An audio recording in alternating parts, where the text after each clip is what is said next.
Jahazi TV. Bima ni nini? Tumezoea sana kulisikia hili neno bima, lakini kwa wepesi na urahisi, bima ni mkataba kati ya pande mbili. Ikiwa pati moja inaahidi pati nyingine kulipa fidia kutokana na utokeaji wa majanga, ambapo hii pati ya pili itatoa ada kulipa kuhusiana na ile ahadi ambayo ile pati ya kwanza imeahidi. Kwa hiyo kwa lugha nyepesi, bima inakuwa ina pati mbili. Pati ya kwanza inakuwa ni pati ya kampuni, lakini pati ya pili inakuwa ni pati ya yule mteja au yule anayechangia bima. Lakini kama alivyozungumza, kuna third party. Hii ni pati ya tatu, inaingia katika mkataba wa bima kutokana na kusababishiwa na ajali ya huyu mteja ambaye tunaita second party. Nafikiri katika upande wa mkataba wa bima pati ya kwanza, pati ya pili na tatu, nafikiri tuko pamoja. Lakini naomba tuweze kujua aina za bima. Kuna aina tofauti katika suala zima la bima, lakini leo tumeona tuigawe bima kutokana na muda wa mikataba ya bima. Unaweza kutambua aina ya bima kutokana na muda wa ule mkataba wa bima. Kuna bima za muda mrefu, lakini pia kuna bima za muda mfupi. Katika bima za muda mfupi ndo tunaona hapa kuna bima za magari. Hii inakuwa ni bima ambayo inatoa fidia inapotokea ajali katika vyombo vya moto. Na hii bima hii imegawanyika katika sehemu tatu. Kuna third party ambao kwa mara nyingi tunaiita bima ndogo, lakini kwa inapotoa fidia sio bima ndogo, tunaiita tu bima ndogo. Kwa hiyo kuna third party, lakini kuna third party fire and theft, yani hii ni bima ya mtu wa tatu, moto na wizi, yani na cover zidi ya moto, wizi, lakini na ajali zitakazosababishwa kwa watu ambao hawakuingia katika mkataba kama nilivyosema third party. Lakini bima ya tatu inaitwa comprehensive au tunaita bima kubwa kwa urahisi. Hii ni bima ambayo inakava hivi vyote nilivyovisema, lakini pia inakava na uharibifu wa gari lenyewe, yani tunaita own damage. Ikitokea gari imegonga au imegongwa, matengenezo ya ile gari inakava katika upande huu wa comprehensive.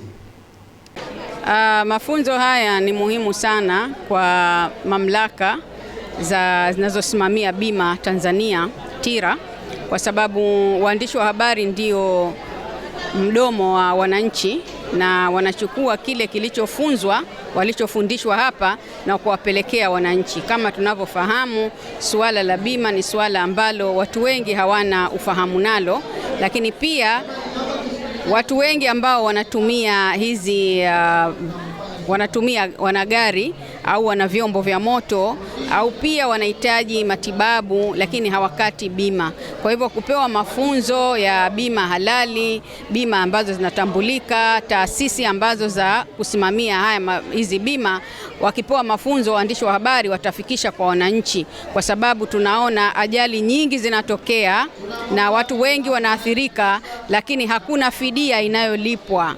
Lakini pia wale ambao wanasababisha ajali wagonga watu, wanasababishia madhara mbalimbali, lakini wanashindwa kwenda kwenye zile taasisi au kampuni ambazo za bima kwenda kuchukua fidia, na matokeo yake mtu anamgonga mwenzake alafu anakimbia, na yule ambaye amegongwa anakuwa anahangaika na kutumia pesa nyingi za matibabu bila ya mafanikio yoyote. Na kama tunavyofahamu, ofisi ya mtakwimu mkuu wa serikali umekuwa ukitoa taarifa hizi za mbalimbali za takwimu, ikiwemo hiyo takwimu za ajali barabarani zinatolewa kila mwisho wa mwezi. Kwa hivyo hili itakuwa ni muhimu sana kwa waandishi wa habari kupata mafunzo kama haya ya kuwaelimisha wananchi nini maana ya bima, nini maana ya wale ambao wanapata madhara kutokana na ajali za barabarani watatakiwa vipi kufidiwa,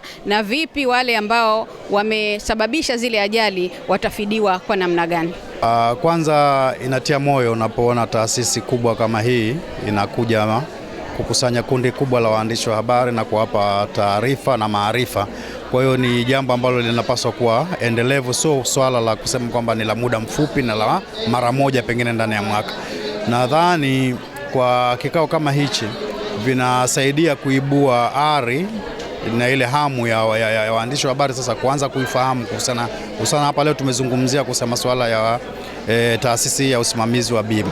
Kwa maana leo hivi, maana kama tumepata pahala pa kuanza kwenda kushughulikia na hii taasisi, kuijua inapofanya kazi kwa undani zaidi, lakini pia hata kufuatilia na kufahamu bidhaa gani zinazotolewa katika hii sekta ya bima. Kwa hiyo nadhani ni fursa iliyokuwa adhimu kwetu sisi kama wanahabari, na tunapaswa kuitumia vizuri, lakini kuzitaka taasisi nyingine.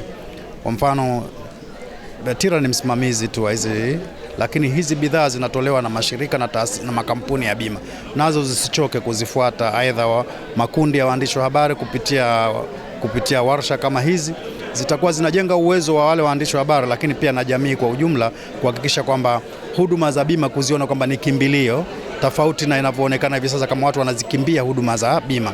Kwa mfano hapa zimetajwa huduma za bima zinazotolewa, kwa mfano bima za maisha na faida zake zinazowapata watu wakiwa wamepatwa na majanga au warithi wanufaika wa mtu ambaye. Kwa hiyo nadhani tukiwa tunazipata hizi fursa za kujifunza zitaibua hamasa ya wananchi kutumia bidhaa za bima, lakini ukiacha kutumia bidhaa za bima tunaenda kuikinga jamii yetu dhidi ya madhara mbalimbali yanayotokeza. Jahazi TV.